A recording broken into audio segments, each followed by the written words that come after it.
Je crois qu'il y a d'abord un sentiment euh, de soulagement.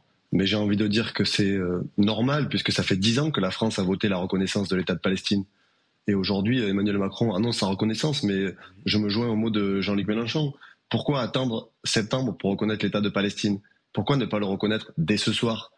Et en vérité, si on veut que cette reconnaissance elle a un effet positif pour le peuple palestinien, elle doit être accompagnée de sanctions, parce que nous, on ne veut pas la reconnaissance d'un État de Palestine pour des morts, mais pour des vivants. Et l'urgence, c'est la fin du génocide, c'est la rupture du blocus humanitaire, c'est la fin de la colonisation en Cisjordanie.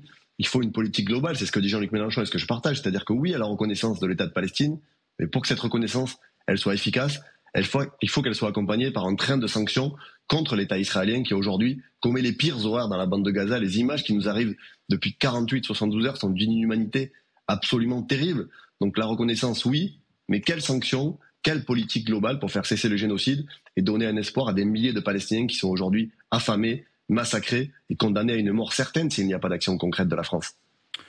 Thomas Porte, les opposants à cette reconnaissance parlent, eux, de primes au terrorisme, de primes au Hamas. Qu'est-ce que vous leur répondez?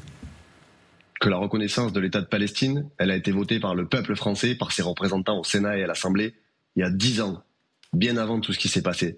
L'État de Palestine aurait dû être reconnu depuis des années. Des États l'ont déjà fait. Et aujourd'hui, c'est une décision qui est extrêmement forte, c'est une décision qui s'appuie aussi sur le droit international, sur des résolutions des Nations Unies. Et reconnaître l'État de Palestine, c'est simplement reconnaître l'autodétermination d'un peuple, le droit à vivre sur son territoire. Mais vous n'êtes pas sans savoir, pardonnez-moi Thomas Porte, vous n'êtes pas sans savoir ce qui s'est passé le 7 octobre et donc les choses ont changé. Était-ce le bon moment? Était-ce judicieux, alors que le Hamas est toujours actif, de reconnaître cet État de Palestine aujourd'hui? C'est déjà trop tard de le reconnaître aujourd'hui, sans prendre des sanctions concrètes. Et je le dis, ne pas attendre septembre. Emmanuel Macron doit le reconnaître immédiatement. Et encore une fois, aujourd'hui, celles et ceux qui se livrent à un massacre dans la bande de Gaza, qui affament une population, vous avez vu les communications des différentes centrales de presse européennes qui dénoncent le fait que des journalistes sont en train d'être affamés. On voit aujourd'hui des gens qui sont massacrés. Donc oui, la reconnaissance de la Palestine, c'est pas une prime au terrorisme, c'est pas une prime à je sais quelle organisation, c'est simplement dire qu'un peuple, le peuple palestinien, qui vit depuis des années des politiques de colonisation, qui vit depuis des années des politiques meurtrières de l'État israélien, puisse vivre librement et dignement sur ces terres. Oui, c'était un moment symbolique parce que la reconnaissance de l'État de Palestine, elle était entendue, mais encore une fois, nous demandons plus, nous demandons la reconnaissance dès ce soir et une politique globale de sanctions. Qu'attend Emmanuel Macron pour décréter un embargo sur les armes à destination de l'État israélien?